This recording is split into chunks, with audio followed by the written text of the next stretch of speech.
Hello YouTube, this is this World Dude's Fish Tanks, and I just wanted to show you this aquarium. It is a 29 gallon, I think, I'm not sure, and it's my first aquarium that's made out of acrylic. It's so much lighter than glass. It's pretty easy to, well, it's easier to work with. You can see that I've put some styrofoam in there. Oh, I probably shouldn't have that in there.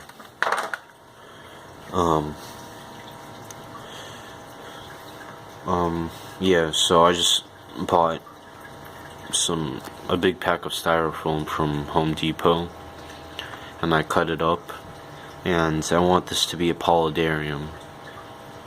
Whatever I put in there, I think it'll be pretty cool. So you can see that what I want to do is I want it to be a waterfall. So this will be the water feature. It's gonna be a good, that's probably 6 inches high right there. You know, that's gonna be the, you know, from the false bottom, and I'll put the substrate up until there. So now I just have to silicone everything in place. Right now the styrofoam is only in there based on its friction with the sides. You know, and also all these pieces I toothpicked to each other, to the back one. Yeah, and also you will notice there's a center brace. I had to cut all of them in half and then put them back together in the middle with toothpicks. So, you know, so I'll have a water pump there. It's gonna pump water up until there, up to there. It's gonna flow down there, and it's gonna be a waterfall back into here. You know, so I'll obviously conceal the pipe, so it's just gonna look as if it's coming out from like a pile of rocks there. It's gonna be moss all along there, a bunch of different moss and plants growing up out of the water. And it's gonna go back down into there.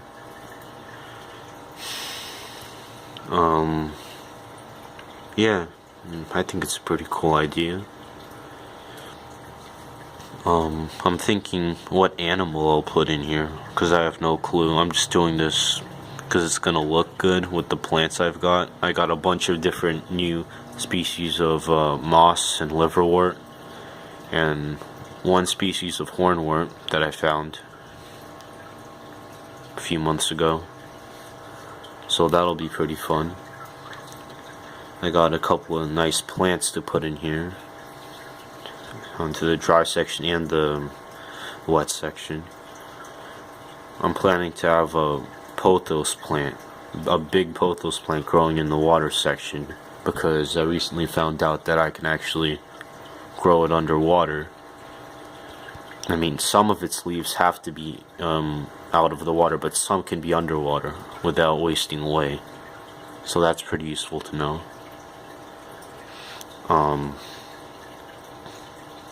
Probably gonna have a peace lily in here. You know, Anubias, Java fern, a bunch of different mosses. Should be pretty cool. You'll notice that so far it's just sloping downwards, so I'm gonna take the Great Stuff Gaps and Cracks spray and just put that all over there and make a, you know, ledge so that the water just fall off, so that it actually runs the entire length. You know, then I have to make sure that none of it actually drips into there, because this water is not going to be connected from there, because the water's pretty much going to come up until here and the substrate's going to be there. You know, I want to keep them separate. So I have to be very careful that it does not overflow there, but I might get it to overflow there and have a wall of plants growing. You know, have a waterfall or along the entire length. But I'd have to be very careful with that. Yeah. When my firebelly toads breed this spring, I might put some of the the froglets or the tadpoles or the eggs into here, whichever I find first. Or maybe I'll get a new animal. I don't know. Leave a comment if you know anything about this and you have any suggestions. Alright, bye.